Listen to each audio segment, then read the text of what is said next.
हरे भरे जंगल के बीचों बीच बसी एक शांत नदी में ग्रम्बल नाम का एक लालची मेंढक और फिन नाम की एक चतुर छोटी मछली रहती थी। ग्रम्बल को बहुत भूख लगती थी और वह अपने रास्ते में आने वाली किसी भी मछली को चट कर जाता था, जिससे अन्य जलीय जीव भय से कांपने लगते थे। हालांकि फिन अन्य मछलियों की तरह नहीं थी।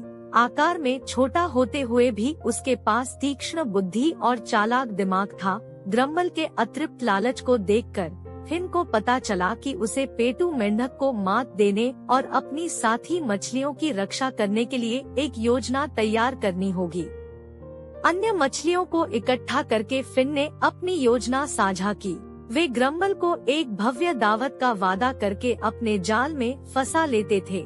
प्रत्येक मछली बारी बारी से नीचे की ओर स्थित एक पौराणिक भोज की कहानियों से ग्रम्बल को लुभाती थी, जहां पानी सबसे स्वादिष्ट व्यंजनों से भरा होता था। इस तरह के भव्य भोजन की संभावना से उत्साहित होकर ग्रम्बल उत्सुकता से नीचे की ओर मछली का पीछा कर रहा था। उसका पेट प्रत्याशा से बढ़ रहा था। उसके बारे में जाने अनजाने फिन और अन्य लोग उसे एक संकीर्ण उथले चैनल में ले गए, जहां पानी इतना उथला था कि ग्रम्बल ठीक से नहीं चल सकता था। जैसे ही ग्रम्बल ने संकीर्ण मार्ग से गुजरने का प्रयास किया, उसने खुद को फंसा हुआ पाया। उसका बड़ा शरीर किनारों के बीच कसकर फंसा हुआ था।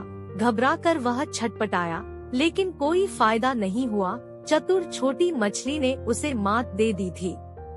ग्रम्बल के फंसने और उन्हें नुकसान पहुंचाने में असमर्थ होने के कारण मछली ने अपनी जीत पर खुशी मनाई।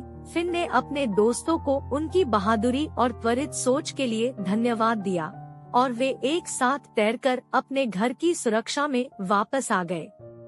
उस दिन से ग्रम्बल ने कठिन तरीके से सीखा कि लालच हमेशा पतन की ओर ले जाता है, जबकि फिन और उसके दोस्त लालची मेंढक के खतरे से मुक्त होकर नदी में शांति से रहते थे।